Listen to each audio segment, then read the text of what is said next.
स्तंभ स्थापत्य। अशोक ने अपने समस्त राज्य में महत्वपूर्ण स्थानों पर ही पत्थर के टुकड़े के 30 से 50 फीट लंबे स्तंभ खड़े करवाए थे, जिनके ऊपर उत्कृष्ट पशु शीर्षक हैं। तो बौद्ध धर्म से संबंधित जितने भी महत्वपूर्ण स्थान थे, महत्वपूर्ण स्थान का मतलब है जहाँ पर महात्मा बुद्ध का जन्म हुआ, जहाँ पर उन्हें ज्ञान प्राप्त हुआ, जहाँ पर उनकी मृत्यु हुई, जहाँ पर उन्होंने पहला उपदेश दिया, इस प्रकार के जितने भी महत्वपूर्ण स्थान थे वहाँ पर अशोक ने स्तंभों का निर्माण करवाया। और इन स्तंभों के शीर्षक पर क्या बनवाया? पशुओं को बनवाया। ठीक है, ये स्तंभ नीचे से मोटे और ऊपर पतले होते गए हैं।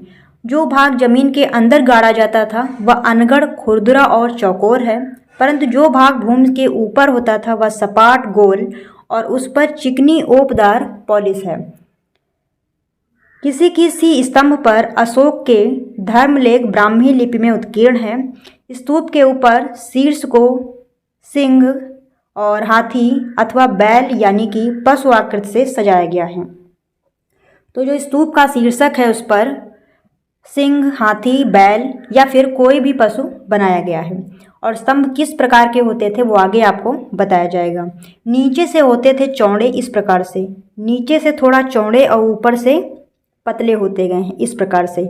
और जो भाग जमीन के अंदर होता था या खुरदुरा और चौकोर होता था, ऊपर का जो भाग है यह कैसा होता था? गोल और सपाट।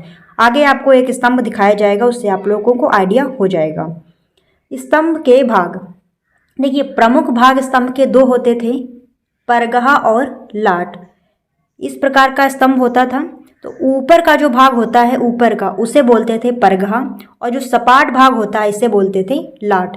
परगहा के भी 5 भाग किए गए हैं। सबसे ऊपर शीर्षक, शीर्षक के बाद में चौकी, चौकी के बाद में कंठा, कंठा के बाद में बैठकी और बैठकी के बाद में मेखला, और मेखला के बाद में जो नीचे का भाग आ जाता है इसे कहते हैं लाट। देखिए यहाँ पर जो स्तंभ के भाग हैं वो समझ लीजिए। सबसे ऊपर किसी न किसी जानवर की आकृति बनी होती थी, इसे बोलते थे शीर्ष या फिर शीर्षक। और जिस पर ये जानवर बैठा होता था इसे बोलते थे चौकी। फिर चौकी के नीचे का भाग ये कंठा हो गया। कंठे के बाद में फिर ये उल्टा कमल की तरीके का जो ये स्थान है इसे बोलते थे बैठकी। और बैठकी के नीचे ये स्थान जो है इसे बोलते थे मेखला। और फिर जो ये सपाट भाग है ये नीचे तक सपाट ही होता था, इसे बोलते थे लाट। तो ये हो गया स्तंभ।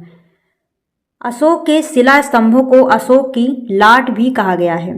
अशोक के जो शिला स्तंभ हैं उन्हें अशोक की लाट भी कहा जाता है।